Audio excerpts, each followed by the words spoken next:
Gubernur dan Wagub Sulawesi Utara Oli Dondo Kambe Stephen Kando menerima kunjungan 9 anggota Panitia Kerja Komisi 2 DPR RI di ruang rapat Gubernur.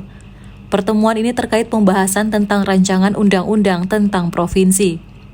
Ketua Tim Kunjungan Panitia Kerja Lukman Hakim yang juga selaku Wakil Ketua Komisi 2 DPR RI menuturkan jika RUU ini penting karena saat ini ada puluhan provinsi masih menggunakan undang-undang yang lama yang sudah dicabut. Ya ini penting karena begini, sebagian besar masih ada puluhan provinsi kita yang undang-undangnya itu satu masih bergabung dengan beberapa provinsi atau yang sudah berdiri sebagai provinsi sendiri itu masih menggunakan alas hukum Undang-Undang Dasar RIS Republik Indonesia Serikat yang itu sudah dicabut, sehingga kalau ada urusan internasional ini akan menjadi problem kalau tidak kita selesaikan.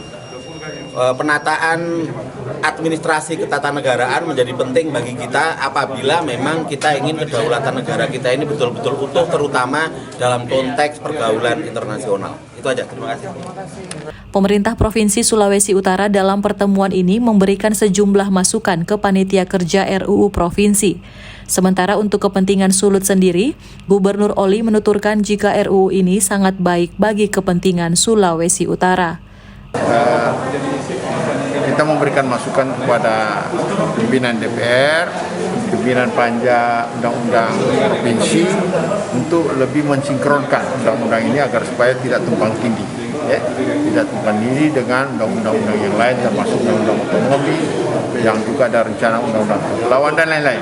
Jadi saya minta disinkronkan supaya tidak tumpang tindih. Mungkin kalau kepentingan Provinsi Sulawesi Utara sendiri. Kepentingan Provinsi Sulawesi Utara ini sangat baik karena itu yang dikatakan dari legalitas kita undang-undang provinsi masih tahun 64, kabupaten kita masih 5, sekarang sudah 15. Jadi landasan hukumnya akan lebih baik bagi kita.